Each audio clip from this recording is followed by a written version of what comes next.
For 19 years, I believed we were poor. The words taste bitter now, like medicine that never cured anything, only masked the symptoms of a deeper disease.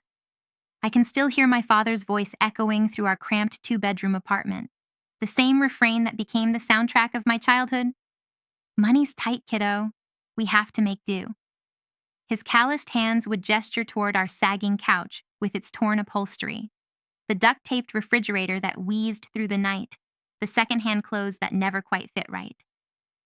That's just how it is for people like us. People like us.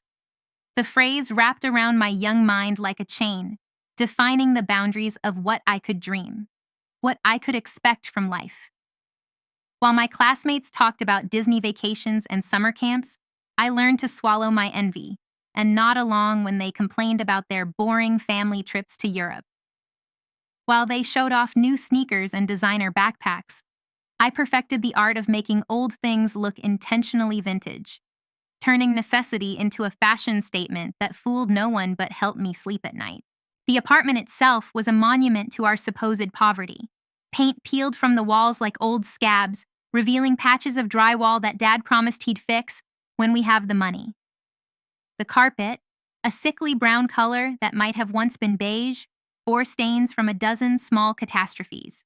Spilled juice, muddy shoes, tears that fell when bills came due.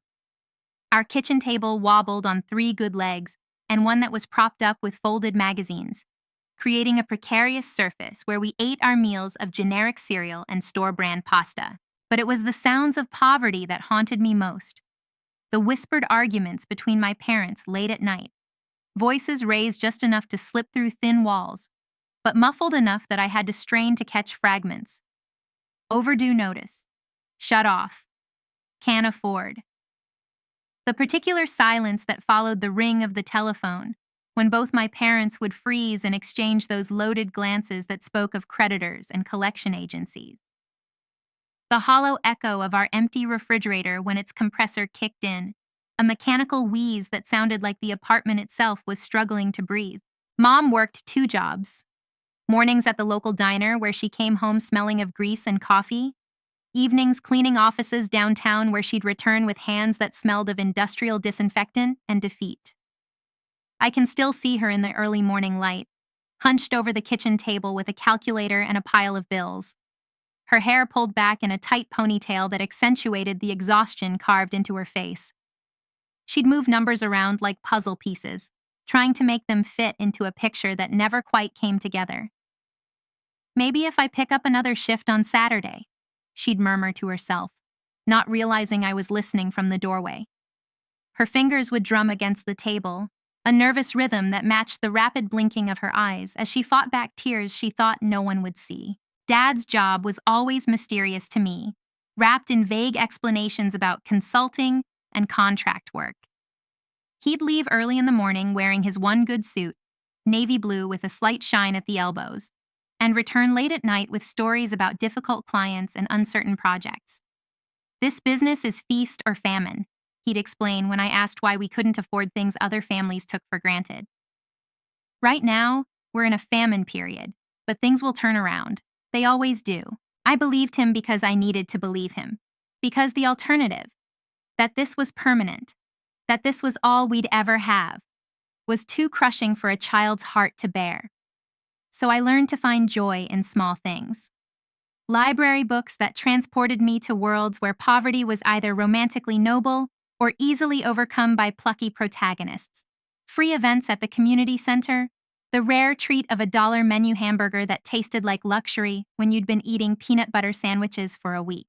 The worst part wasn't the material deprivation, though. It was watching my mother disappear piece by piece, year by year. The woman in our wedding photos, bright-eyed and laughing, her arms wrapped around a younger version of my father, became a ghost of herself. Her smiles grew forced, her laughter hollow. She stopped wearing makeup, stopped caring about her appearance beyond basic cleanliness. When I was very young, she used to sing while doing housework, old songs from the radio that would fill our small space with something beautiful.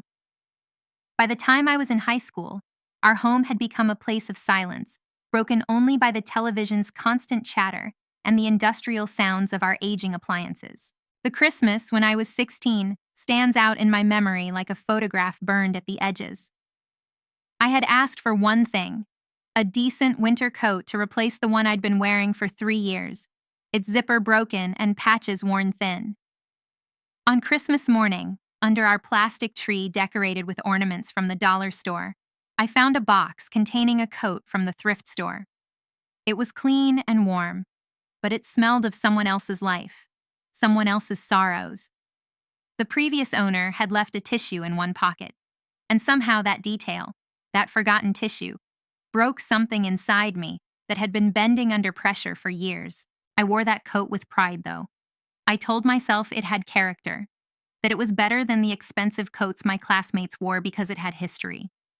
But late at night, when I was alone with my thoughts, I'd bury my face in its foreign-smelling fabric and wonder what it would feel like to have something that was truly mine, something that didn't carry the weight of someone else's discarded dreams. High school was a daily exercise in creative poverty management. I became an expert at avoiding situations that required money: school trips, restaurant outings with friends, even simple things like buying lunch in the cafeteria. I perfected the art of the graceful excuse, the believable decline. "I know you probably can't forgive me," he said, stirring sugar into coffee with hands that shook slightly. "But I want you to understand that I never stopped loving you. Not for a single day." I studied his face, looking for traces of the man who had read me bedtime stories and helped with homework despite supposedly working late nights to make ends meet. He was there, but diminished somehow, like a photograph that had been left in sunlight too long. "I believe you loved me," I said finally. "But you loved me like a secret. You loved me like something you had to hide rather than something you were proud of. You loved me just enough to keep me around, but not enough to treat me fairly."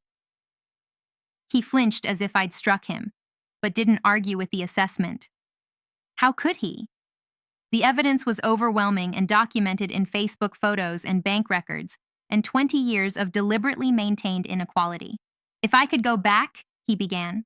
"But you can't," I interrupted. "You can't go back and choose differently. You can't undo 19 years of letting me think we were poor while you funded Tyler's privileged childhood. You can't give my mother back the sleep she lost worrying about bills you could have easily paid." We sat in silence for a while, two people who shared DNA and history, but no longer shared trust or understanding. Around us, college students studied for exams, and couples shared intimate conversations, all of them participating in relationships built on honesty in ways I was still learning to appreciate. "What do you want from me?" he asked finally, echoing the question he'd posed in that expensive restaurant where his double life had imploded. "How do I make this right?" "You don't," I said simply. "Some things can't be made right, only acknowledged and lived with. You destroyed two families' sense of security because you were too cowardly to be honest about your resources and too selfish to share them equally." I stood to leave, gathering my backpack and the textbooks that represented my first semester of college education, funded by honest financial information rather than artificial poverty. At the door, I turned back to look at him one more time. He looked small and defeated, a man who had traded his integrity for the temporary convenience of avoiding difficult conversations. The elaborate double life that had once made him feel powerful and successful had collapsed into the simple reality of a middle-aged man drinking coffee alone, estranged from both families he'd claimed to love. "For what it's worth," I said, "I'm grateful it all came out. Living with lies is exhausting, even when you don't know they're lies. The truth is painful, but it's also liberating." That was 3 years ago. I'm finishing college now, studying on a scholarship I earned, and financial aid based on my family's actual economic situation, rather than the artificial poverty my father had maintained for his own convenience. My mother has returned to school herself, pursuing a degree in social work with the energy of someone who finally has the time and resources to invest in her own dreams. Tyler is 14 now, a thoughtful teenager who asks good questions about fairness and honesty and the responsibility that comes with privilege. He's decided he wants to be a lawyer, inspired partly by watching his mother navigate the legal complexities of unwinding his father's deceptions. I'm proud of the young man he's becoming, despite the circumstances that brought us together. Jennifer has remarried, a man who owns a small business and believes in transparency and shared decision-making. They're building a life together, based on honesty rather than elaborate fictions, and Tyler seems to thrive in an environment where love doesn't require secrecy. As for my father, I hear updates occasionally through Tyler's stories about their awkward monthly visits. He lives in a small apartment now, working a regular consulting job without the resources to maintain multiple households or elaborate deceptions. He seems lonely and diminished, a man who discovered too late that love requires honesty to survive. Sometimes I wonder what would have happened if I'd never found that Facebook profile. If the midnight scrolling had taken me in a different direction that August night, would he have continued his double life indefinitely? Would my mother have worked herself to death, believing she was contributing to a partnership built on shared struggle? Would I have graduated from community college with a degree chosen for affordability rather than interest? But those alternate histories feel distant now, like stories about other people. The truth, however painful it was to discover, and however messily it exploded into the open, gave all of us the chance to build new lives based on reality rather than fiction. If you've made it this far through my story, you've probably recognized something familiar in the dynamics I've described. Maybe not the extreme circumstances of a secret second family, but the broader patterns of deception and resource hoarding that can exist within families. Maybe you felt the particular pain of discovering that sacrifices you thought were necessary were actually artificial. Maybe you've experienced the strange liberation that comes from learning difficult truths about people you trusted completely. These stories need to be told, I think, not for revenge or exposure, but for the recognition that family dynamics are often more complex and less fair than they appear from the outside. Children adapt to whatever circumstances they're presented with, accepting poverty or privilege as normal, without understanding that these conditions often reflect choices made by adults, according to priorities the children are never allowed to see. My father made choices about resource allocation that created vastly different childhoods for Tyler and me. He chose to fund private schools and family vacations for one child, while allowing the other to wear secondhand clothes and worry about college affordability. These weren't circumstances beyond his control. They were decisions he made according to some internal hierarchy that valued one family more highly than another.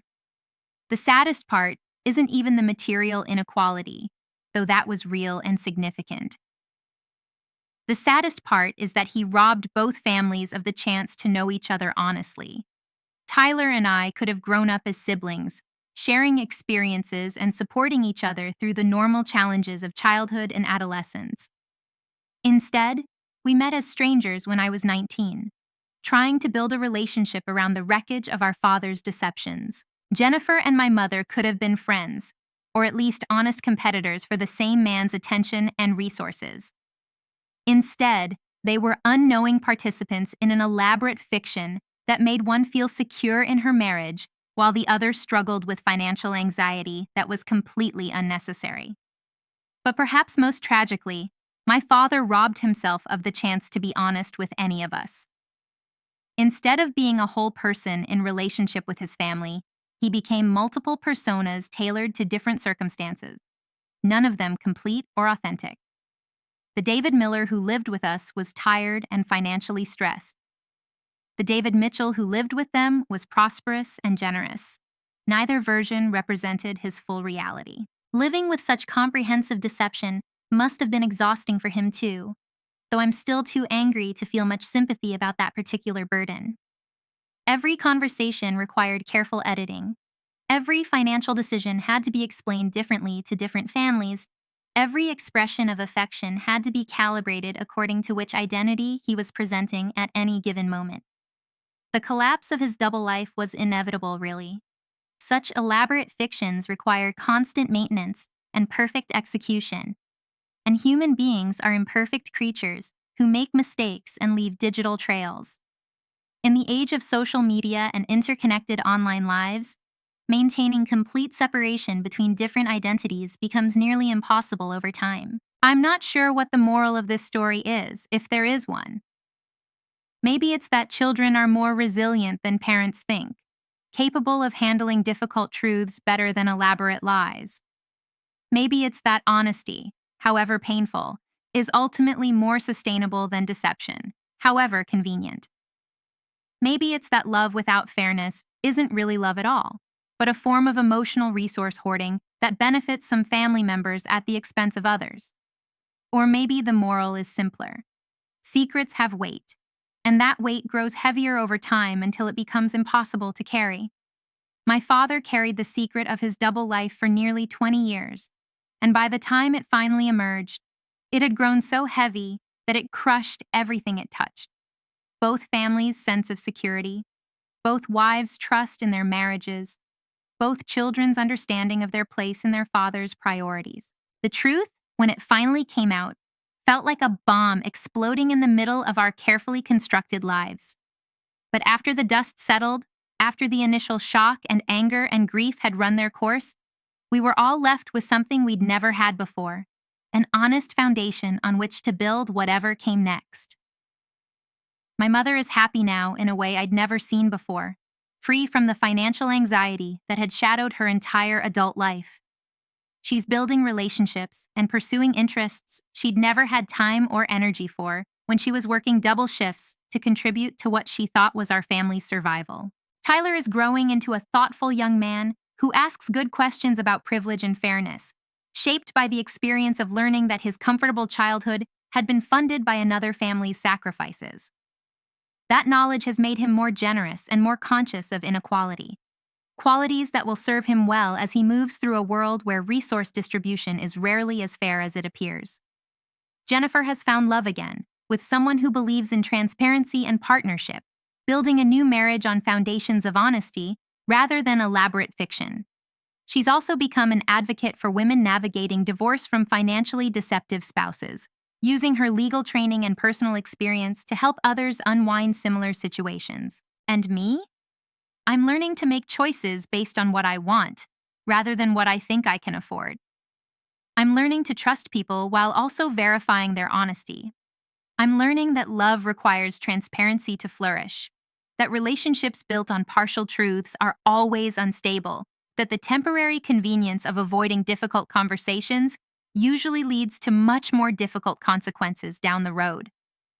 Most importantly, I'm learning that I get to decide what kind of person I want to be in relationship with others. I can choose honesty even when it's uncomfortable, fairness even when it's inconvenient, transparency even when partial disclosure would be easier. I can choose to be the kind of person who doesn't hoard resources or affection, who doesn't maintain separate identities for separate audiences, who doesn't ask others to accept artificial limitations while I enjoy hidden abundance. These aren't easy choices, and I'm still learning to make them consistently. But they're choices I get to make, decisions about character and priorities that will shape the relationships I build and the family I might create someday. That feels like a gift that emerged from the wreckage of my father's deceptions, the gift of conscious choice about how to love people honestly. So, that's my story, the confession that's taken me years to be able to tell completely. It's a story about lies and their consequences, about the weight of secrets and the liberation of truth, about the ways that financial inequality can poison family relationships, even when everyone involved claims to be motivated by love. If it resonates with you, if it reminds you of dynamics in your own family or relationships you've witnessed, I'd be interested to hear about it. These stories often feel unique and isolating when you're living through them, but they're actually part of larger patterns that many families experience in various forms. The specifics of my situation were extreme. Most fathers don't maintain complete second families with separate identities and carefully allocated resources. But the broader patterns are common. Parents who aren't transparent about financial decisions, siblings who receive different levels of investment and opportunity, family members who sacrifice for what they believe are shared goals, while others benefit disproportionately from those sacrifices. Sometimes sharing these stories helps us recognize similar patterns in our own lives before they reach the point of explosion. Sometimes it helps us understand that the family dynamics we accepted as normal were actually choices made by adults according to priorities we were never allowed to examine. And sometimes, just sometimes, these stories help us choose differently in our own relationships, building connections based on honesty rather than convenience, fairness rather than favoritism, transparency rather than carefully managed partial disclosure. That's the only revenge I want against my father, really. To become the kind of person who loves others honestly and completely, without secret hierarchies or hidden resource allocation, without the exhausting maintenance of multiple identities tailored to different audiences. I want to love people in ways that allow them to know and trust the full reality of who I am and what I'm capable of giving. I want to build relationships where difficult conversations happen before they become impossible situations, where fairness is a priority rather than an afterthought, where everyone involved has access to the information they need to make informed decisions about their own lives. It's a simple goal, but apparently not an easy one to achieve. My father had 20 years to make different choices, countless opportunities to transition from deception to honesty, numerous moments when he could have chosen transparency over convenience. Instead, he doubled down on his lies until they became so elaborate and comprehensive that their eventual collapse was both inevitable and devastating. I don't want that to be my story. I want to be someone who chooses difficult honesty over comfortable lies, who addresses problems before they become crises, who treats people fairly even when unfairness would be easier to maintain. I want to be someone others can trust completely, knowing that the person they see is the person I actually am, not a carefully curated version edited for their particular relationship to me. These are lessons I never expected to learn from my father, but they're the most valuable things his betrayal taught me. Sometimes the greatest gifts come disguised as the most painful experiences, and sometimes the people who hurt us most also show us most clearly who we don't want to become. So I'm grateful, in a strange way, for that sleepless night of scrolling through Facebook, for the shocking discovery of David Mitchell's perfect family, for the explosive confrontation in that expensive restaurant, for all the pain and revelation and reconstruction that followed. It gave me the chance to build my life on truth rather than fiction, to make choices based on reality rather than carefully constructed lies. And if my story helps even one person recognize similar patterns in their own life, or choose honesty over convenient deception in their own relationships, then maybe some good will have emerged from all that destruction and pain. Because that's what truth does ultimately. It destroys the comfortable fictions we use to avoid difficult realities. But it also creates space for something more authentic and sustainable to grow in their place. The truth is rarely comfortable, but it's always liberation from the weight of carrying secrets that grow heavier every day. And liberation, however painful its arrival, is always worth the price we pay to achieve it. "I'm not really hungry," became my catchphrase. "I have other plans," became my shield against invitations I couldn't afford to accept. My grades were excellent because books were free, and learning was the one luxury we could afford.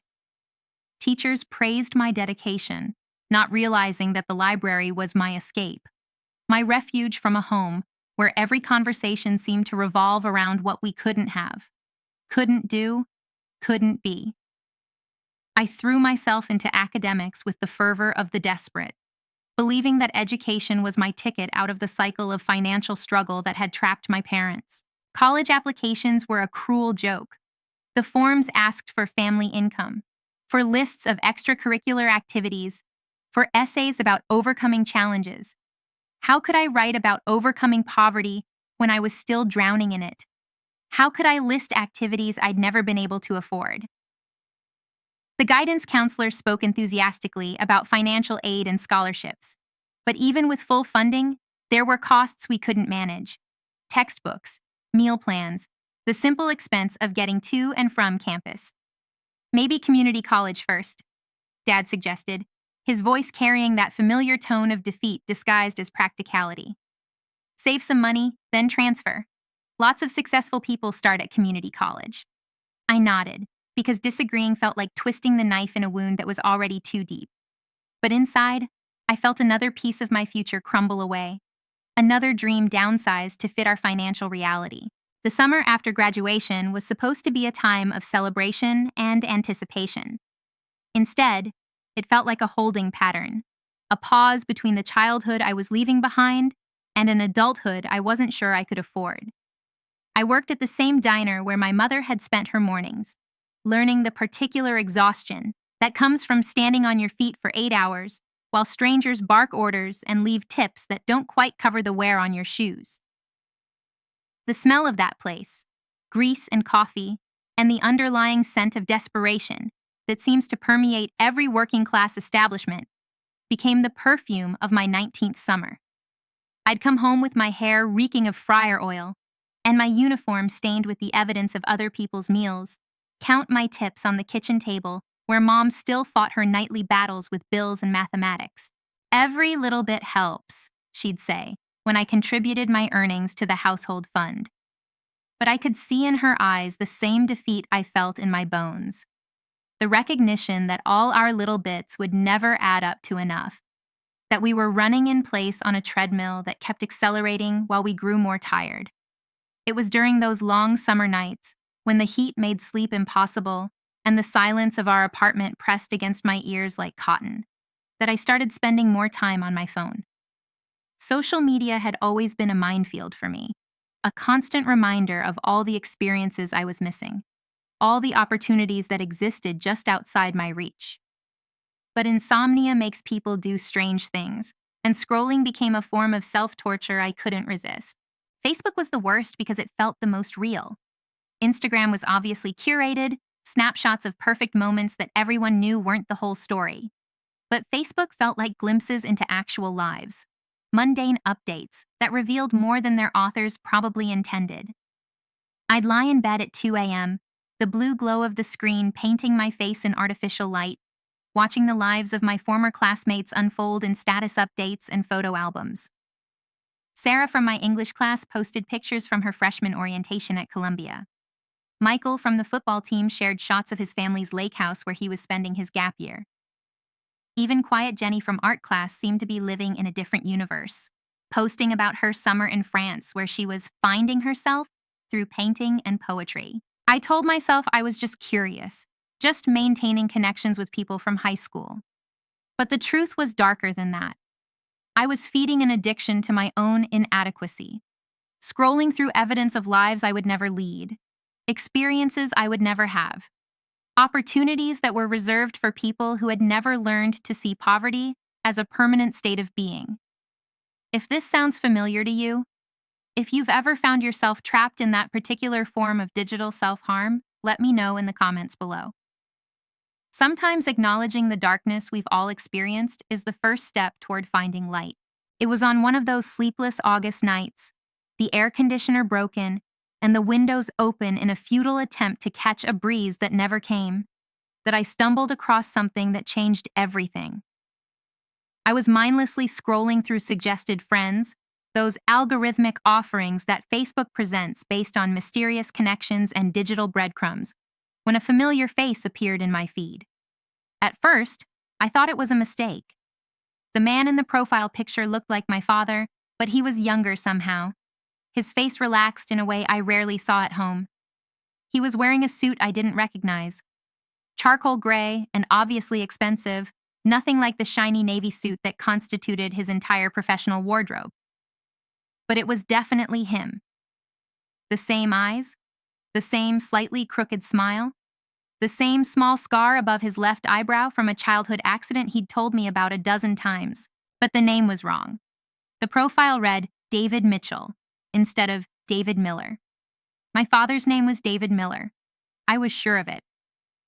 I'd seen it on legal documents, tax forms, the rare occasions when official paperwork cluttered our kitchen table. But this man, this person who looked exactly like my father, was David Mitchell. And according to his profile, he lived in Westchester County, a full 2 hours away from our cramped apartment in the city. My finger hovered over the screen, trembling slightly from caffeine, and something that felt like the beginning of panic. There had to be an explanation. A relative I'd never met, a cousin with a striking family resemblance. People had doppelgangers, didn't they? The internet was full of stories about ordinary people who looked exactly like celebrities, about strangers who could pass for twins. But then I clicked on his photos, and the world I had known for 19 years began to crumble like a sandcastle at high tide. The first photo showed David Mitchell, standing in front of a house that belonged in a magazine.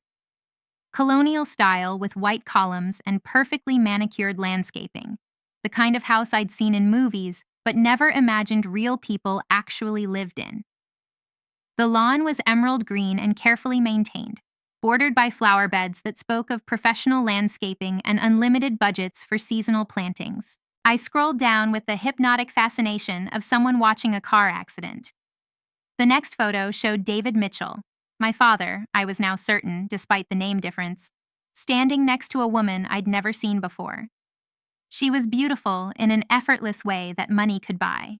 Professionally styled blonde hair, clothes that hung perfectly on her slim frame, a smile that spoke of dental work, and years of good nutrition. Her arms were wrapped around a young boy who looked to be about 10 years old, and her pose radiated the kind of confidence that comes from never having to worry about mortgage payments or grocery bills. But it was the next photo that made me gasp out loud in the suffocating silence of my bedroom. The same woman, the same little boy, and my father. Undeniably my father, standing in front of the Eiffel Tower.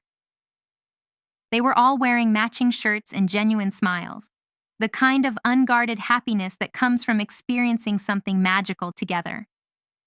The caption read, "Amazing family vacation in Paris. So grateful for these memories with my wonderful wife Jennifer and our incredible son Tyler. Blessed Girard's family time, Girard's Paris 2017. My wonderful wife Jennifer. Our incredible son Tyler." The words swam on the screen as my eyes filled with tears I didn't realize were forming. While I had been learning to make excuses for why I couldn't afford a school trip to the state capital, my father had been taking his other family to Paris. While my mother had been working double shifts to keep our electricity from being shut off, my father had been building memories with people whose names I was learning for the first time at 2:47 a.m. on a Tuesday night in August. I scrolled through more photos with the desperate speed of someone searching for evidence that this was all an elaborate mistake, some cruel prank orchestrated by the universe's twisted sense of humor. But each image only confirmed what my heart was beginning to understand. I had been living in the shadow of my father's real life, existing in the margins of his actual priorities. There were photos from multiple vacations, beach resorts in the Caribbean, ski trips to Colorado, a safari in Africa that must have cost more than my mother made in a year. There were pictures of Tyler at a private school, wearing a uniform that probably cost more than my entire wardrobe. Photos of Jennifer at charity galas, wearing dresses that sparkled under ballroom lights, her arm linked through my father's as they smiled for cameras at events I couldn't even pronounce the names of. But it was the mundane photos that hurt the most. Birthday parties with elaborate decorations and cakes that were obviously custom-made. Family barbecues in a backyard that could have housed our entire apartment. Christmas mornings around a tree that touched a ceiling twice as high as ours, surrounded by piles of wrapped gifts that spoke of unlimited generosity and boundless love. In one photo, Tyler was opening what appeared to be a laptop, a MacBook Pro, based on the distinctive Apple logo gleaming silver in the flash of the camera. I thought of my own ancient computer, a hand-me-down from a neighbor who was upgrading, its fan whirring constantly as it struggled to run even basic programs. In another, Jennifer was showing off a new car, a sleek BMW convertible with a ribbon tied around its side mirror, obviously a surprise gift for some special occasion. I spent hours scrolling through years of documented happiness, years of a life that existed parallel to mine, but in a completely different universe. The timestamps on the photos told a story that made me physically sick. While I was wearing my thrift store coat to high school graduation, Tyler was starting at an exclusive summer camp. While my mother was crying over unpaid medical bills, Jennifer was posting about her spa weekend in Napa Valley, while I was learning to make generic mac and cheese stretch for 3 meals. This other family was trying exotic restaurants and posting pictures of meals that looked like artwork. The worst part was how happy they all looked. Not the forced happiness of people pretending for the camera, but the genuine joy of a family that had never known want, never learned to count pennies, never experienced the particular weight of dreams deferred by economic necessity. Tyler's smile in every photo was unguarded and bright, the expression of a child who had never been told that money was tight or that he needed to make do. Jennifer's laughter seemed to leap off the screen, infectious and real. The joy of someone who had never had to choose between paying the electric bill and buying groceries. And my father, David Mitchell, as he was apparently known in this other life, looked like a completely different person. Gone was the tired resignation that had characterized every interaction I'd ever had with him. In its place was a vitality I'd never seen, an energy that transformed his entire appearance. He looked younger, happier, more alive than I'd ever witnessed in our cramped apartment where money worries hung in the air like smoke. Dawn was breaking by the time I finally put my phone down, the screen dark and silent after hours of revelations that had rewritten everything I thought I knew about my life. I lay in bed listening to the sounds of my mother getting ready for her morning shift at the diner, the shower running in the bathroom we shared, the coffee maker gurgling to life, the rustle of her uniform as she prepared for another day of serving other people's breakfast while her own family struggled to afford cereal. The familiar sounds that had been the backdrop to my entire childhood now felt different, tainted by the knowledge of what was happening simultaneously in another house, another family, another life that my father valued more than ours. Every noise seemed to echo with a new meaning. This is what you get. This is your share of his attention, his resources, his love. This is how much you matter in the grand equation of his priorities. I couldn't eat breakfast that morning. The sight of our generic cereal and expired milk, staples of my entire childhood, now seemed like props in an elaborate deception. My mother bustled around our tiny kitchen, preparing for her day with the efficient movements of someone who had long ago stopped expecting surprises from life. She looked so small in her diner uniform, so tired despite having just woken up, so completely unaware that her husband's consulting work and difficult clients were actually a wife and son who lived in a house that could have contained our entire apartment 3 times over. "You okay, honey?" she asked, pausing in her routine to study my face with the concerned eyes of a mother who had learned to read distress in the set of her child's shoulders, the tension around their eyes. "You look a little pale." I wanted to tell her everything. Wanted to grab her by the shoulders and shake her awake from the dream we'd all been living. The carefully constructed lie that had shaped every decision she'd made for nearly 2 decades. But the words stuck in my throat like broken glass, too sharp and too large to force out without causing damage that might never heal. "Just didn't sleep well," I managed, which was true enough to avoid being an outright lie. "The heat, you know?" She nodded sympathetically and poured me a glass of water from our filter pitcher. Another small economy, since bottled water was a luxury we couldn't afford. "Maybe you can get a nap this afternoon before your shift. This weather is brutal for everyone." Her kindness made it worse. The easy affection, the automatic concern for my well-being, the way she prioritized my comfort even as she rushed to get to a job that barely paid enough to keep us housed and fed. It all stood in sharp contrast to what I discovered about the man we both loved and trusted above all others. After she left, I sat at our wobbly kitchen table and stared at my phone screen, David Mitchell's profile just a few taps away. Part of me hoped I'd imagined it all, that sleep deprivation and late-night anxiety had somehow created an elaborate hallucination. But the photos were still there, still real, still documenting a life of abundance and joy that existed parallel to our own life of scarcity and struggle. I needed to understand more, needed to map the full extent of this deception before I could even begin to process what it meant, what I was supposed to do with information that felt like a bomb with no clear instructions for diffusing it.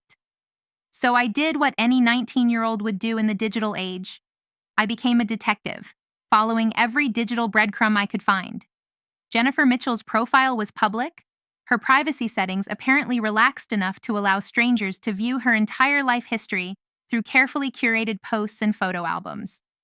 Her timeline read like a lifestyle blog for the wealthy and carefree: yoga retreats and wine tastings, charity luncheons and art gallery openings, family vacations that spanned continents and seemed to happen with the regularity that other people went grocery shopping. But it was her relationship history that provided the missing pieces of the puzzle. According to Facebook's automated timeline feature, Jennifer and David had been married for 12 years. 12 years. I was 19 years old, which meant their marriage had begun when I was 7. Long after I'd been born. Long after my parents had supposedly committed to a life together based on love and shared struggle against economic hardship. Tyler Mitchell's profile was more restricted, but what I could see painted a picture of a childhood that existed in a completely different universe from mine. Private school events and family ski trips, birthday parties at expensive venues, and summer camps that cost more per week than my mother made in a month. The boy in the photos looked happy and confident, secure in a way that comes from never having to worry about basic needs, never having to translate your parents' whispered arguments into childhood anxiety about whether you'll still have a home next month. The timeline became clearer as I cross-referenced dates and locations. My father's mysterious business trips and late nights at the office aligned perfectly with family events documented on Jennifer's Facebook. The weekend I'd spent alone with my mother because Dad was at a conference matched up with Tyler's 10th birthday party, an elaborate affair with a rented bounce house and what appeared to be a professional cake decorator's masterpiece. The Christmas when I was 12, and Dad had been stuck at a client site for 3 days, corresponded exactly with Jennifer's posts about their family's ski vacation to Vermont. While I'd been making construction paper ornaments because we couldn't afford decorations, Tyler had been learning to snowboard on slopes that cost more per day than we spent on groceries in a month. Each discovery felt like a physical blow, a punch to the solar plexus that left me gasping for breath I couldn't quite catch. This wasn't just an affair. Affairs were about passion and mistakes and temporary lapses in judgment. This was an entire alternate life, a complete family unit that existed in parallel to ours, but with access to resources and opportunities that transformed every aspect of daily existence. The math was brutal and inescapable. If my father could afford Jennifer's BMW and Tyler's private school tuition, if he could fund family vacations that cost more than our annual rent, then our poverty wasn't a circumstance beyond his control, it was a choice. Every time my mother had cried over unpaid bills, every time I'd worn clothes that didn't fit properly, every time we'd eaten generic cereal for dinner because it was all we could afford, my father had possessed the resources to change our situation, but had chosen not to. The betrayal was multifaceted, like a diamond cut to catch light from every possible angle. He had betrayed my mother by living a double life, by maintaining a secret family while she worked herself to exhaustion, believing they were true partners struggling together against circumstances beyond their control. He had betrayed me by allowing me to grow up believing I was poor, by letting me develop the psychology of scarcity while he possessed abundance he simply chose not to share. But perhaps most cruelly, he had betrayed the very concept of family itself by demonstrating that love and commitment were commodities that could be divided and allocated based on some internal hierarchy I would never understand. Tyler got the college fund and the family vacations. I got the generic cereal and the broken furniture. Jennifer got the new car and the jewelry. My mother got the double shifts and the sleepless nights spent worrying about money. I called in sick to work that day, which was a luxury I couldn't afford, but a necessity I couldn't avoid.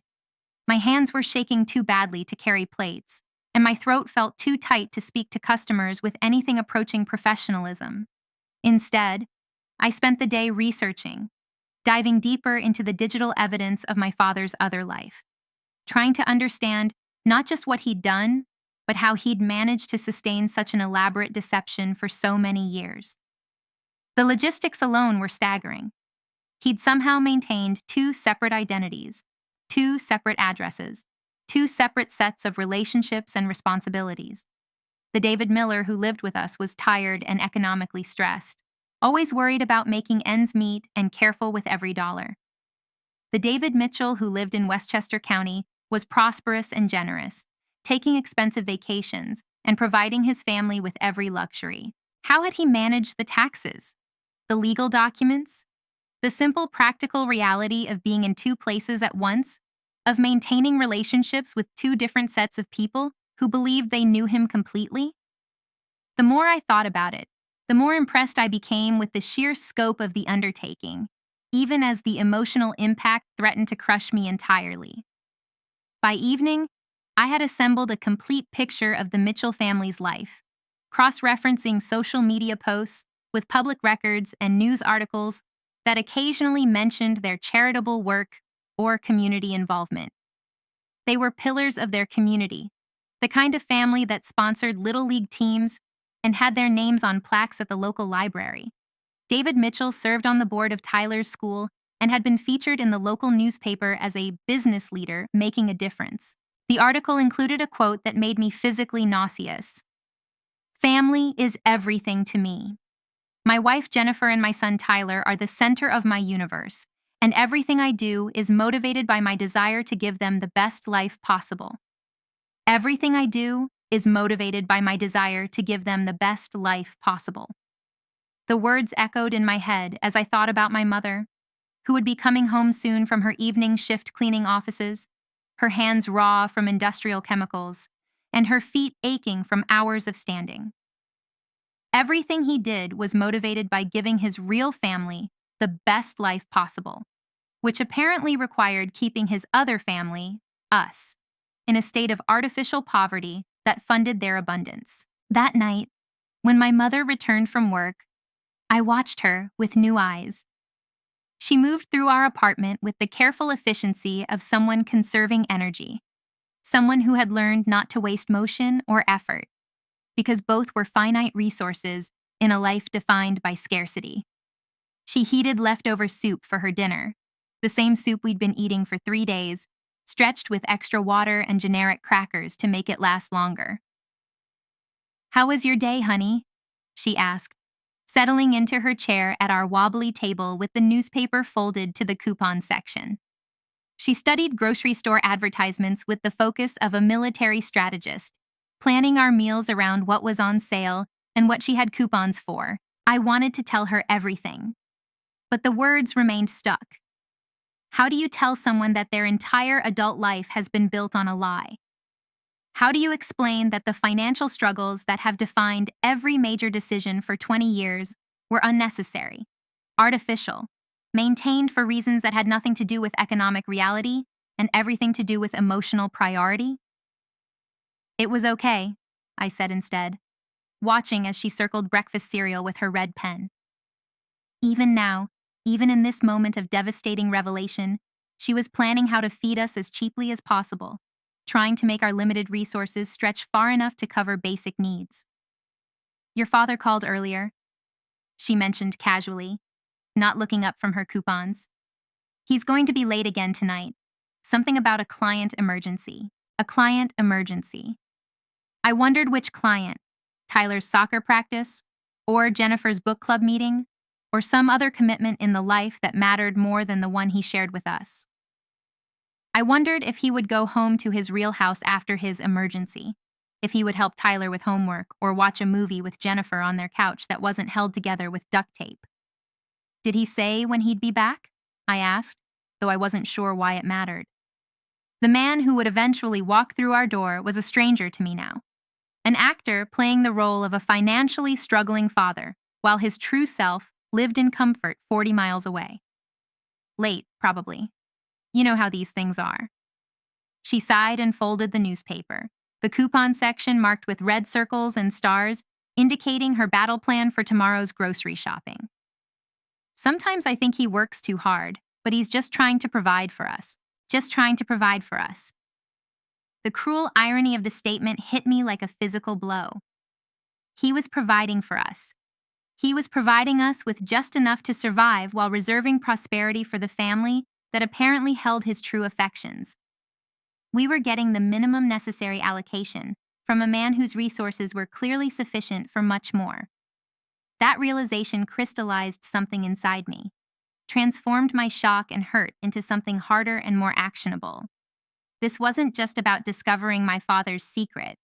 It was about understanding that my entire life had been shaped by artificial limitations, that the poverty I'd accepted as our natural condition was actually a deliberate choice made by someone who had the power to change our circumstances but chose not to. I went to bed that night but didn't sleep. Instead, I lay in the darkness and planned. Not revenge exactly, but revelation. Not destruction, but truth. The careful architecture of lies that had shaped my existence for 19 years was going to collapse, and I was going to be the one to bring it down. But first, I needed to see it for myself. I needed to witness the reality of my father's other life with my own eyes, to confirm that the digital evidence wasn't some elaborate hoax or misunderstanding. I needed to stand in the physical space where my father was truly himself, to see the family he'd chosen to prioritize, to understand the full scope of what had been hidden from us. So, I made a plan. The next day was Saturday, which meant no work for me and no shifts for my mother. A rare day when we could both sleep late and pretend that rest was a luxury we could afford. I told her I was meeting friends, a lie that came more easily than it should have given how much deception had already shaped our family dynamic. Then I took the train to Westchester County, armed with an address I'd found through public records, and a determination that surprised me with its intensity. The train ride took an hour and 40 minutes, carrying me through neighborhoods that grew progressively more expensive as we moved away from the city. By the time I reached my stop, the landscape had transformed completely. Manicured lawns and historic houses, tree-lined streets where cars were parked in driveways instead of desperately circling blocks in search of free spaces, sidewalks without cracks or weeds pushing through concrete. Even the air smelled different, cleaner somehow, scented with flowers and fresh-cut grass instead of exhaust and food from a dozen different cultures mixing in the urban atmosphere I'd known all my life. This was a place where poverty didn't exist, where financial stress was as foreign a concept as speaking a language that had never been taught. The Mitchell house was even more impressive in person than it had appeared in Facebook photos. Colonial architecture with white columns and black shutters, perfectly proportioned and maintained with the kind of attention to detail that money makes possible. The lawn was emerald green and professionally landscaped, bordered by flower beds that looked like something from a gardening magazine. A circular driveway led to a 3-car garage, and I could see Jennifer's BMW convertible parked beside what appeared to be my father's car. Not the aging sedan he drove when he visited us, but a luxury SUV that cost more than my mother made in 2 years. I stood across the street for nearly an hour, hidden behind a massive oak tree, watching their house like some sort of amateur private investigator. The whole neighborhood felt like a movie set, too perfect to be real, populated by families who had never learned to check their bank balance before making purchases, who had never developed the particular anxiety that comes from living paycheck to paycheck. Around noon, the front door opened and Tyler emerged, wearing what appeared to be a soccer uniform and carrying equipment I recognized from sporting goods stores but had never been able to afford. He was followed by Jennifer, who looked even more polished in person than she had in her photos. Her hair was perfectly styled, her clothes obviously expensive, her whole appearance radiating the kind of effortless elegance that comes from never having to worry about whether you can afford to replace something if it gets damaged. Then my father appeared, and seeing him in this context was like watching a stranger wear a familiar face. This version of David Miller, David Mitchell, moved with confidence and ease. His posture relaxed in a way I'd never seen at our apartment. He was wearing clothes I didn't recognize, casual but obviously expensive, and he was laughing at something Tyler had said with genuine warmth and attention. They loaded into the SUV, a family unit complete and comfortable, preparing for what was obviously a routine Saturday activity. Tyler bounced in the passenger seat, talking animatedly about something I couldn't hear from my hiding place across the street. Jennifer checked something on her phone with the casual efficiency of someone whose biggest worry was probably scheduling conflicts rather than financial catastrophe. And my father, their husband and father, listened and laughed and participated in the easy intimacy of a family that had never known want. As they drove away, I felt something inside me solidify into a resolution as hard and clear as crystal. This wasn't going to continue. The careful balance of lies and omissions that had allowed this situation to persist for so many years was about to end, and I was going to be the catalyst for its destruction. But I needed more than just knowledge. I needed a plan that would force the truth into the open in a way that couldn't be explained away or minimized. I needed a confrontation that would shatter the comfortable fiction that had allowed my father to maintain two separate lives without consequence. Over the next week, I became a student of the Mitchell family's routine, following their social media posts and public appearances with the dedication of someone preparing for a final exam. I learned that they had dinner reservations every Saturday at an upscale restaurant in their town, a weekly tradition that Jennifer documented with photos of elaborate meals and family smiles. I learned that these dinners were special to them, a time when they celebrated Tyler's achievements and planned family activities for the upcoming week. It was perfect, really. A public space where an interruption couldn't be simply dismissed or hidden away. A routine they valued enough that disrupting it would have maximum emotional impact. A setting formal enough that social conventions would prevent my father from simply walking away or refusing to engage. Saturday evening arrived with the inexorability of a natural disaster. I took the train back to Westchester County, wearing the best clothes I owned, which still marked me as someone from a different economic class than the people who populated this neighborhood, but would at least allow me to enter the restaurant without being immediately asked to leave. The restaurant was exactly what I'd expected from their photos. White tablecloths and soft lighting, waiters in formal attire, and menu prices that represented more than my mother spent on groceries in a month. I asked for a table with a view of the dining room, claiming I was waiting for friends who were running late, and the hostess seated me at a small table near the window where I could observe without being immediately obvious. They arrived at 7:30, exactly as Jennifer's Instagram posts had indicated they would. I watched through the restaurant's large windows as they stepped out of the SUV, a picture-perfect family preparing for their weekly celebration of abundance. Tyler was wearing a button-down shirt and khakis that probably cost more than my entire outfit, his hair freshly cut and styled in a way that spoke of professional barbers rather than the $15 chain salon where my mother had always taken me. Jennifer looked stunning in a way that money makes effortless. A dress that flowed perfectly over her figure, jewelry that caught the restaurant's soft lighting, makeup applied with the skill of someone who had both the time and resources to perfect such details. She moved with the confidence of a woman who had never walked into a room and worried about whether she belonged there. And my father, God, seeing him in this context, still felt like observing an elaborate performance. He held doors and pulled out chairs with the practiced chivalry of a man playing the role of devoted husband and father. His smile was relaxed and genuine, unmarked by the stress lines that had characterized every expression I'd ever seen him wear at our apartment. This version of David Miller was Prospero, confident, completely at ease in surroundings that represented the life he'd chosen to prioritize. They were seated at what was obviously their usual table. The maitre d' greeted them by name and led them to a corner booth without consulting any reservation system.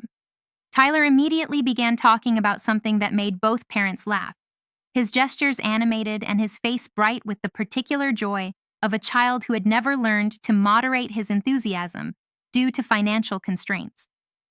I ordered coffee I couldn't afford and watched them settle into their weekly ritual. The waiter brought them menus they barely glanced at, apparently familiar enough with the offerings to order from memory. Jennifer chose wine with the casual expertise of someone who had learned to appreciate such things, while Tyler requested something from what was obviously a children's menu designed for families wealthy enough to bring their kids to restaurants where entrees cost $40. For 20 minutes, I observed the easy intimacy of their family dynamic, Tyler showed them something on his phone, probably photos from a school event or updates about friends, while my father listened with the focused attention of a parent who had never been too tired from working multiple jobs to engage with his child's interests. Jennifer shared what appeared to be news about her own activities, some charity function or social event, while both Tyler and my father responded with the kind of supportive enthusiasm that comes from never having to prioritize survival over emotional availability. They looked happy. Not performatively happy, not the forced cheerfulness of people trying to convince themselves that everything was fine, but genuinely, effortlessly content. This was a family that worked, a unit where each member felt secure in their position and confident in their future. Watching them, I could almost understand why my father had chosen this life over the one he shared with us. Not forgive, but understand the seductive appeal of a world where love didn't have to compete with financial stress for attention and energy. But understanding didn't diminish the rage that had been building in my chest like pressure in a steam engine. If anything, witnessing their happiness made it worse, because it confirmed that our suffering had been a choice rather than a circumstance. Every time my mother had cried over unpaid bills, my father had possessed the resources to help, but had chosen to spend them on wine tastings and family vacations for his other family. Every time I'd gone without something I needed, money had been available. It was simply being allocated according to priorities that placed us firmly in second position. When they were halfway through their meal, laughing at some story Tyler was telling about his soccer coach, I stood up and walked across the dining room toward their table. My legs felt unsteady, as if the floor beneath me was shifting with each step, but my resolve remained crystalline and unshakable. This performance had gone on long enough. This comfortable fiction was about to collide with uncomfortable reality. They didn't notice me approaching until I was standing directly beside their table. Tyler looked up first, his expression shifting from animated storytelling to polite confusion as he tried to place the unfamiliar face that was clearly focused on his family. Jennifer followed his gaze. Her wineglass paused halfway to her lips as she registered the presence of someone who didn't belong in their carefully constructed world. But it was my father's reaction that I'll remember for the rest of my life. The color drained from his face so completely that for a moment I thought he might actually faint. His fork clattered against his plate as his hands began to shake, and his eyes widened with a recognition that carried the weight of 19 years of carefully maintained deception suddenly crashing down around him. "Hello, Dad," I said, my voice carrying across the quiet restaurant with a clarity that surprised me. Or should I say, "Hello, David Mitchell?" The silence that followed was so complete that I could hear the soft jazz music playing over the restaurant's sound system, the gentle clink of silverware from other tables, the whispered conversations of couples enjoying romantic dinners while oblivious to the family drama unfolding in the corner booth. Jennifer's confusion was written across her face in expressions that shifted from puzzlement to concern to the beginning of understanding as she looked between my father and me, trying to process why this young woman was addressing her husband with such familiarity and such obvious anger. Tyler simply stared, his young face reflecting the particular bewilderment of a child whose secure world has suddenly developed cracks he doesn't understand.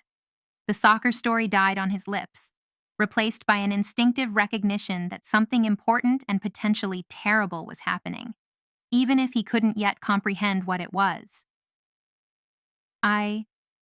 What are you? My father stammered, his voice barely above a whisper. The confident, prosperous man who had been laughing with his family moments before had disappeared, replaced by someone who looked trapped and desperate and suddenly very fragile. "I'm your daughter," I said, loud enough that the tables nearby began to turn in our direction. "Your other daughter, the one who's been living in poverty while you've been here playing house with your real family." Jennifer's wine glass hit the table with a sharp clink that seemed to echo in the sudden hush that had fallen over our section of the restaurant. Her face went through a series of expressions: confusion, denial, shock, and finally a dawning horror as the implications of my words began to sink in. "David, what is she talking about?" Jennifer's voice was steady, but I could hear the underlying tremor of someone whose world was beginning to tilt off its axis. "Who is this girl?" My father opened his mouth, but no words came out. He looked like a fish gasping for air, his eyes darting between Jennifer and me and Tyler, as if searching for an escape route that didn't exist. The confident posture I'd observed through the window was gone, replaced by the hunched shoulders of someone who knew their carefully constructed lie was about to collapse entirely. "Tell her, Dad," I said, my voice gaining strength from his obvious panic. "Tell your wife Jennifer about your other wife, the one who's been working 2 jobs to keep the lights on while you've been funding family vacations to Paris. Tell your son Tyler about his half-sister who's been wearing thrift store clothes so you could afford his private school tuition." Tyler looked back and forth between the adults, his young face reflecting confusion and growing alarm. "Dad? What's she talking about? Who is she?" The restaurant had gone almost completely quiet around us. Other diners were no longer pretending not to listen, their own conversations forgotten as they witnessed what was obviously a family crisis of spectacular proportions. Waiters hovered uncertainly at the edges of the scene, unsure whether to intervene or allow the drama to play out. Jennifer found her voice first, her tone sharp with a lawyer's precision as she addressed my father. "David, I need you to explain what's happening here. Right now." Still, he said nothing, just stared at me with eyes that held a mixture of panic and something that might have been shame. The silence stretched until it became unbearable, filled with the weight of 19 years of deception hanging in the balance. So I filled it myself. "My name is Sarah Miller," I announced to the table and anyone else who was listening. "I'm 19 years old, and David Miller, who you know as David Mitchell, is my father. For my entire life, I've lived with my mother in a 2-bedroom apartment where we've struggled to pay basic bills.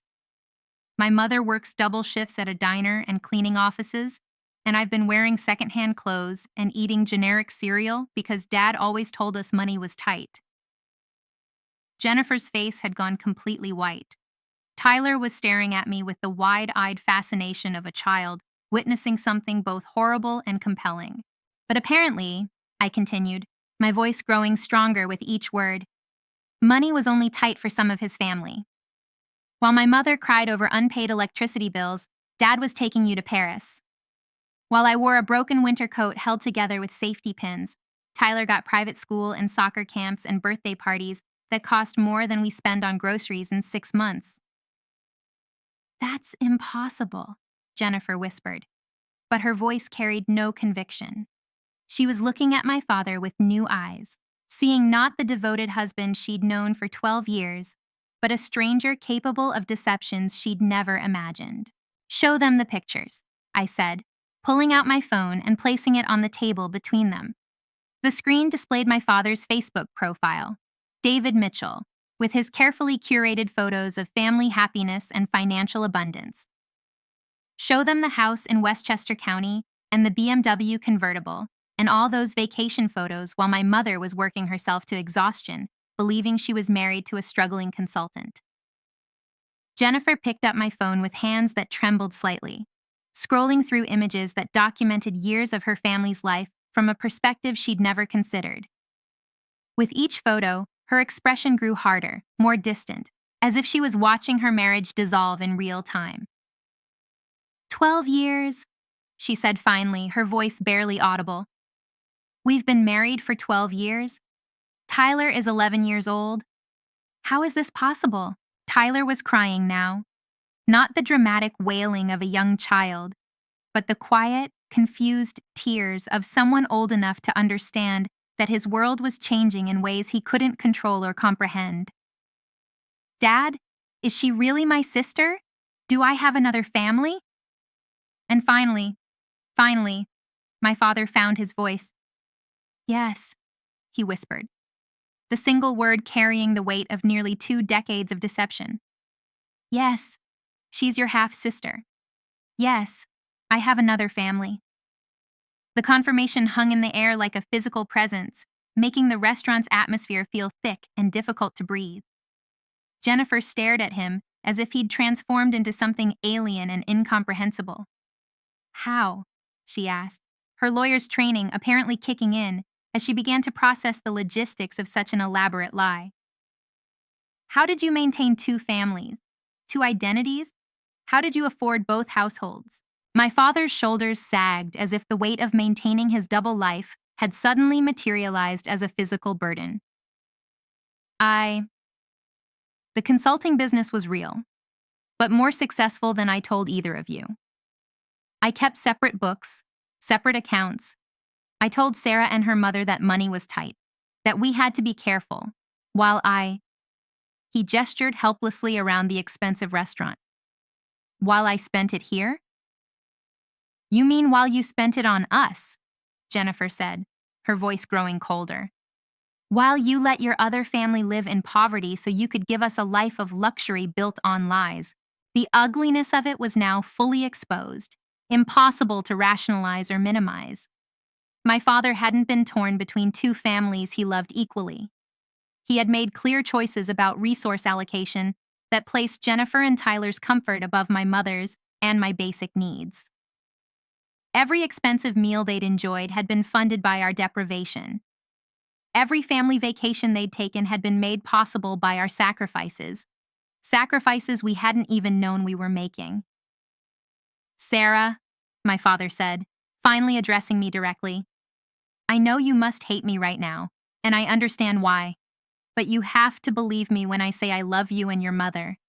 This wasn't about not loving you. Then what was it about? I asked, surprised by how steady my voice sounded, despite the emotional storm raging inside me. If it wasn't about love, what was it about? He struggled for words, his mouth opening and closing as he searched for an explanation that could possibly justify 19 years of systematic deception and deprivation. It was easier to keep things separate, to give each family what they needed without having to.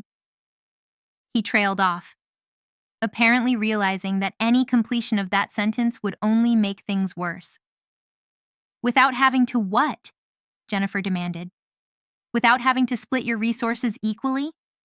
Without having to be honest about your financial situation?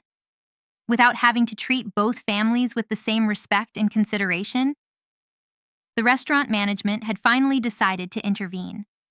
A man in an expensive suit, probably the manager, approached our table with the diplomatic expression of someone trained to handle difficult situations without causing additional disturbance. Excuse me, he said quietly, but I'm going to have to ask if we can resolve this situation in a way that doesn't disturb our other guests. Of course, Jennifer said, standing abruptly and gathering her purse with movements that spoke of barely controlled rage.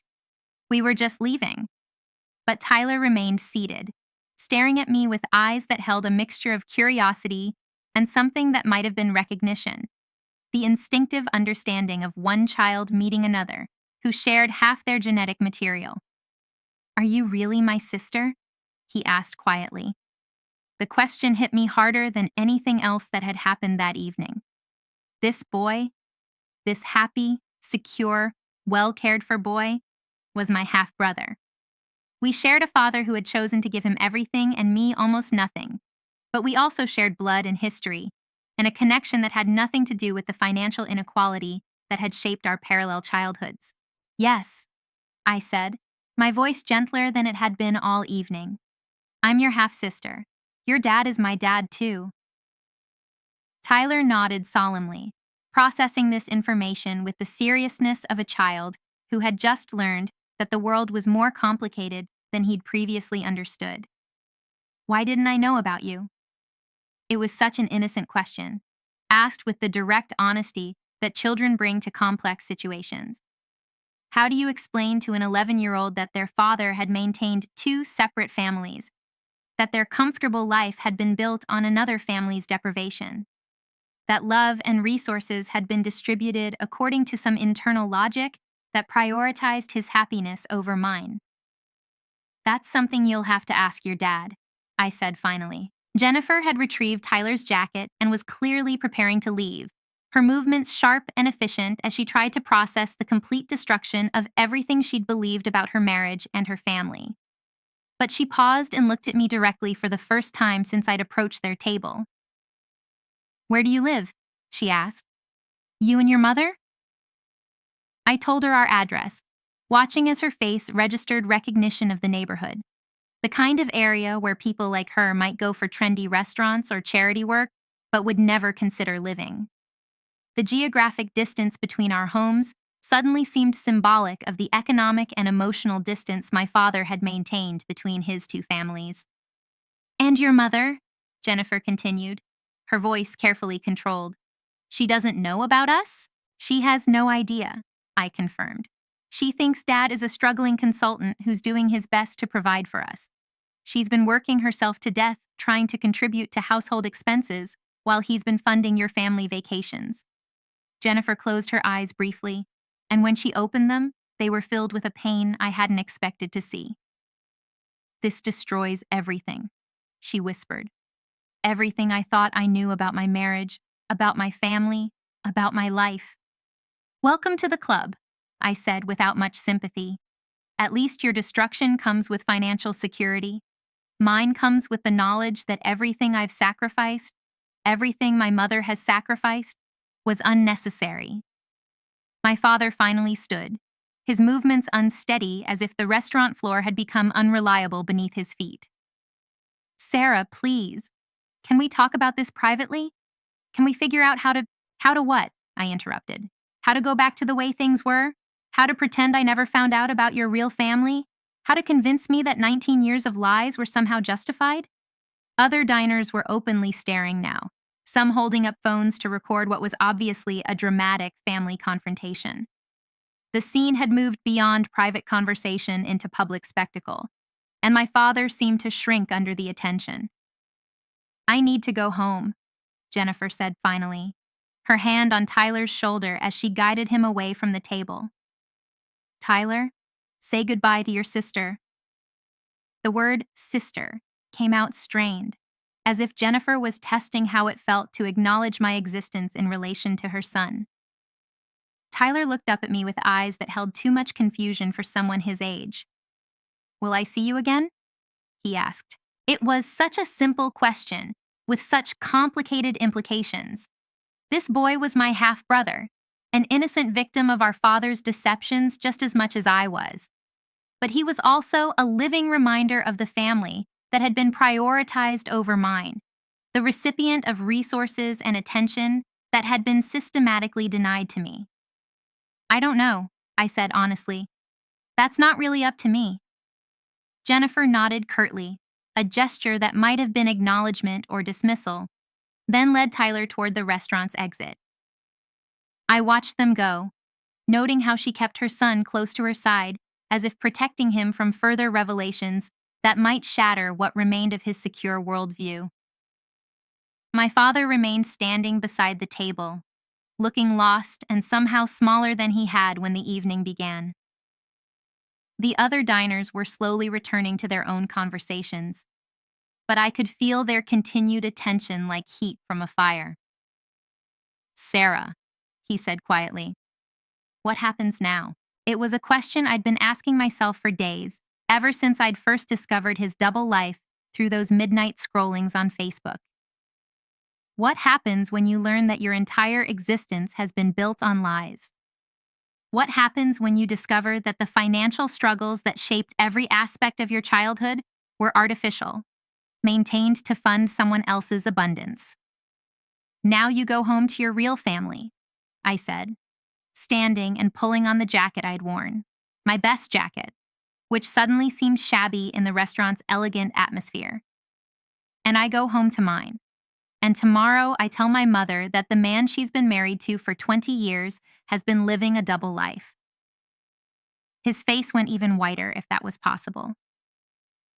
Sarah, please. If you tell her like this, it will destroy her.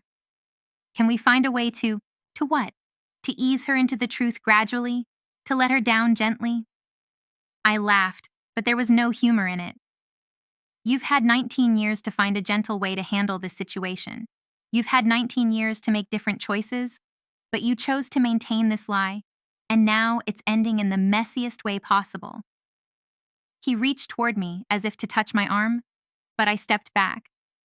The man I'd called father for my entire life suddenly felt like a stranger, someone whose motivations and priorities were completely alien to everything I'd believed about him. "I do love you," he said desperately. "And I love your mother. This was never about not loving you." "Then what was it about?" I asked again. "Because from where I'm standing, it looks like you loved us just enough to keep us around, but not enough to treat us fairly. You loved us like a hobby, something you did in your spare time while your real life happened somewhere else." The truth of that statement seemed to hit him like a physical blow. He sank back into his chair, his face buried in his hands as the full scope of his situation became clear. His double life was over, exposed in the most dramatic way possible. Both families now knew about each other, and the comfortable fiction that had allowed him to maintain separate households and separate identities had been destroyed in a single evening. "What do you want from me?" he asked, his voice muffled by his hands. "How do I fix this?" "You can't," I said simply. "Some things can't be fixed, only ended. Some lies are too big to recover from." I left him sitting there in that expensive restaurant, surrounded by the remnants of his weekly family tradition, and the watching eyes of strangers who had witnessed the collapse of his carefully constructed world. The maitre d' approached him as I walked toward the exit, probably offering assistance or asking if he needed anything, but I didn't stay to hear the conversation. Outside, the autumn air felt sharp and clean after the restaurant's warm atmosphere. I could see Jennifer's SUV pulling out of the parking lot, Tyler's small face visible in the passenger window as they drove away from what had been their normal Saturday night routine toward a future that was now completely uncertain.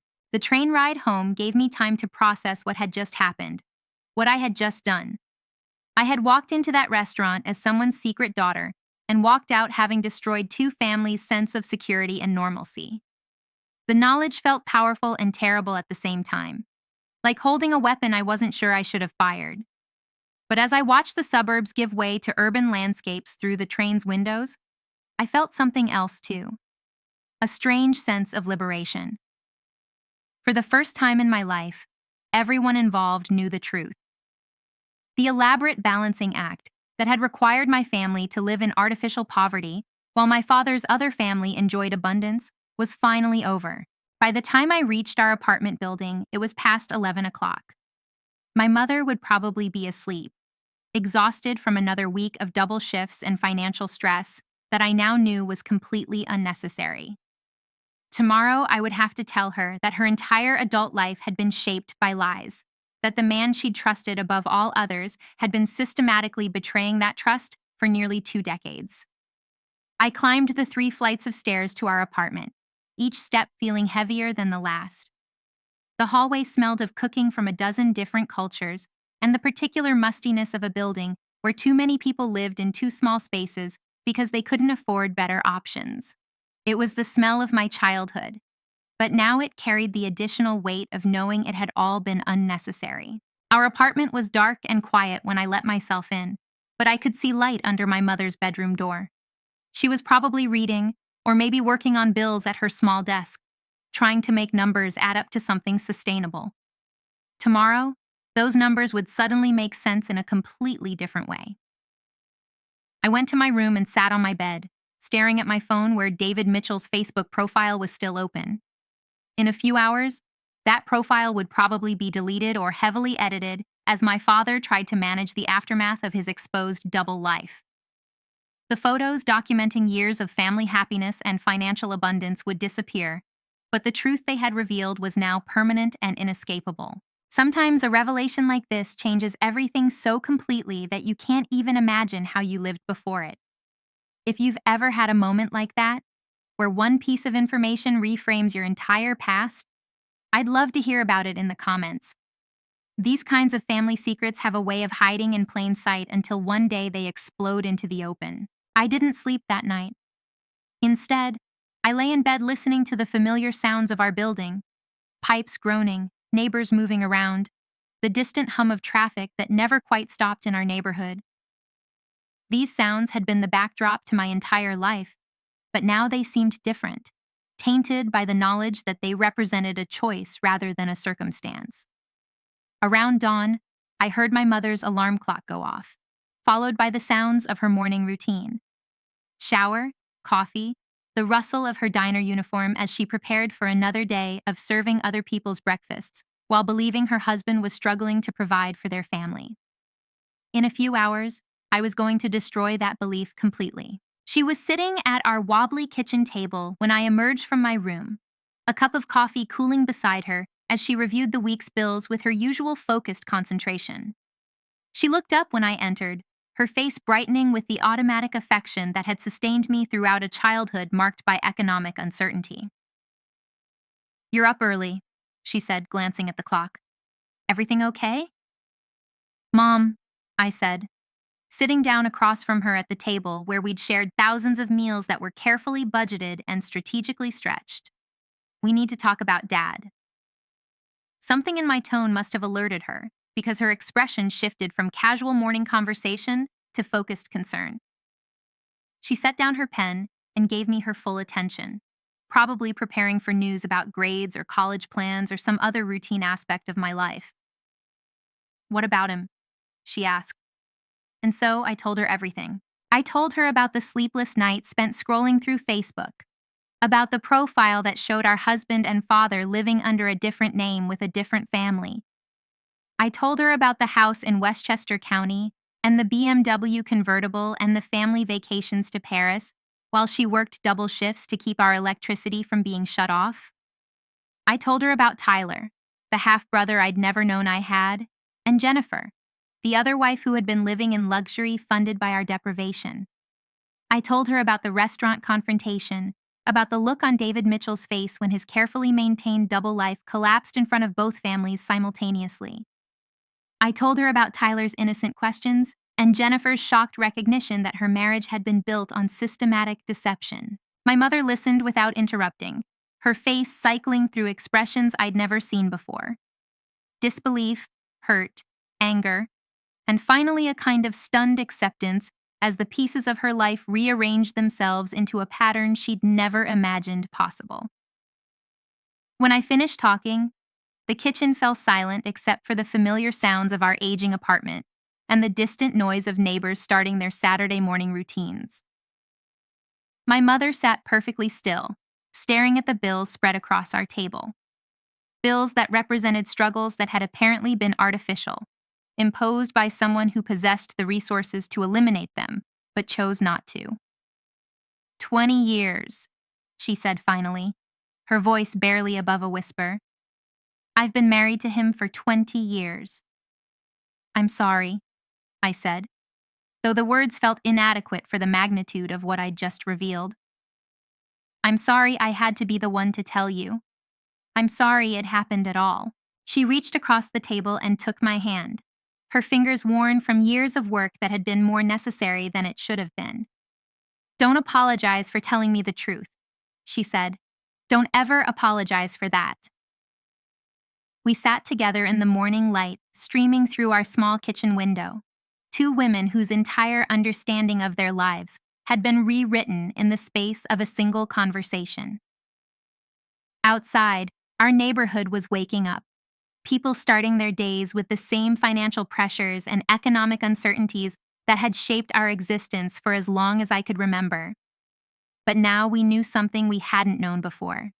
Those pressures were artificial, maintained by someone who could have eliminated them, but chose instead to allocate his resources according to priorities that placed us firmly in second position. "What happens now?" my mother asked, echoing the same question my father had posed in the restaurant the night before. "I don't know," I said honestly. "But whatever happens, at least we'll be making decisions based on truth instead of lies." That afternoon, my father came home. We heard his key in the lock, the familiar sound of his footsteps in our small entryway. But when he appeared in the kitchen doorway, he looked like a man who had aged years in the space of a single night. His clothes were rumpled, his face unshaven, his eyes carrying the particular exhaustion that comes from facing consequences you've spent decades avoiding. He looked between my mother and me, probably trying to assess how much damage had been done, how much of his secret life had been revealed in my retelling. but my mother's expression must have told him everything he needed to know. "Linda," he said to my mother, his voice carrying a pleading tone I'd never heard before. "I can explain." "Explain 20 years of lies?" she asked, her voice steadier than I expected. "Explain why you let me work myself to exhaustion while you funded another family's luxury lifestyle? Explain why our daughter wore secondhand clothes so your other son could attend private school?" He sank into the remaining chair at our wobbly table, his presence suddenly making our small kitchen feel even more cramped and inadequate. The contrast was stark now that I'd seen him in his other environment. This version of David Miller looked diminished, somehow smaller than the confident David Mitchell, who had been laughing with his real family just 24 hours before. "I never meant for it to go on this long," he said, his hands spread on the table in a gesture of helplessness. "It started as a temporary arrangement, something to help both families during difficult times." "What difficult times?" my mother demanded. "According to Sarah, you've been wealthy enough to afford 2 households for years. What difficulties were you solving by keeping us in poverty?" The question hung in the air without an answer, because there wasn't one that wouldn't make his choices look even worse. He hadn't been solving difficulties. He'd been creating them, manufacturing scarcity in one household to fund abundance in another according to some internal hierarchy that had placed Jennifer and Tyler's happiness above ours. "I love you both," he said desperately. "I love both families. I was trying to provide for everyone. By providing everything for them and almost nothing for us," I said. "That's not love, Dad. That's resource management. That's treating us like a subsidiary business that gets minimal investment while the main company gets everything." The business metaphor seemed to hit him particularly hard, probably because it accurately reflected how he'd actually been operating. He'd essentially been running 2 separate family enterprises, but one had received full funding, while the other had been forced to operate on a starvation budget. My mother stood up abruptly, her chair scraping against the linoleum floor with a sound that seemed to echo in our small space. "I can't do this right now," she said. "I can't sit here and listen to explanations for 20 years of systematic deception." She walked to the window and stared out at our neighborhood, her back straight, despite the weight of everything she'd learned in the past few hours. "You let me believe we were partners," she said without turning around. "You let me believe we were struggling together against circumstances beyond our control. You let me work myself to exhaustion thinking I was contributing to our family's survival." "You were contributing," he said weakly. Every family needs honesty," she interrupted, finally turning to face him. "Every family needs to know they're valued equally to the other families their husband is maintaining." The conversation continued for hours, cycling through anger and hurt and desperate attempts at explanation that only made the situation clearer and more painful. My father tried various approaches, claiming he'd been protecting us from the stress of financial management, insisting he'd always planned to combine the families eventually, arguing that love couldn't be measured in dollar amounts. But every explanation only highlighted the fundamental cruelty of what he'd done. While Jennifer had been posting about spa weekends, my mother had been soaking her feet after double shifts. While Tyler had been learning to ski on expensive slopes, I had been learning to make generic food seem appetizing. While the Mitchell family had been building memories through shared experiences, the Miller family had been building resilience through shared deprivation. The sun was setting by the time he finally left, claiming he needed time to think about how to resolve the situation. But we all knew there was no resolution that could restore what had been broken. Trust, once shattered so completely, doesn't regenerate like a broken bone. Some betrayals are too comprehensive to survive. That evening, my mother and I sat together on our sagging couch, sharing a dinner of leftover soup and watching a movie we'd both seen a dozen times. The familiar routine felt different now, not like poverty, but like choices we were making, rather than limitations that had been imposed upon us. "Do you think they'll be okay?" my mother asked during a commercial break. "Jennifer and Tyler, I mean." It was such a characteristic question. Even in the midst of her own devastation, she was concerned about the other innocent victims of my father's deceptions. Jennifer might have been the recipient of resources that should have been shared, but she'd also just learned that her entire marriage had been built on lies. Tyler had done nothing wrong except exist as the preferred son in his father's internal hierarchy. I think they'll be better off knowing the truth, I said. Just like we will be. In the weeks that followed, the practical realities of unwinding my father's double life became clear. Lawyers were consulted, financial records were subpoenaed, and the full scope of his resource allocation became a matter of legal record. The numbers were even more shocking than I'd imagined. He'd been earning enough to support both families comfortably, but had chosen to create artificial scarcity in one household to fund artificial abundance in another. The divorce proceedings were swift and brutal, conducted with the efficiency of people who had no interest in prolonging their association with someone capable of such elaborate deception. My mother received half of assets she'd never known existed. Financial security that felt strange after 2 decades of carefully budgeted existence. I started college that spring with a real financial aid package based on honest information about my family's economic situation. For the first time in my life, I could make choices about my education based on my interests rather than my family's ability to pay. It felt like learning to breathe after 19 years of holding my breath. But the most unexpected development was my relationship with Tyler. After the initial shock wore off, he began asking questions about me, about our shared father, about the sister he'd never known he had. Through careful mediation, and with Jennifer's surprisingly supportive encouragement, we began building a relationship that was completely separate from our father's lies. Tyler was a good kid, funny and smart and completely innocent of his father's deceptions. The privilege he'd grown up with hadn't spoiled him, probably because he'd never known it was privilege. To him, private school and family vacations had been normal life, not luxuries funded by another family's deprivation.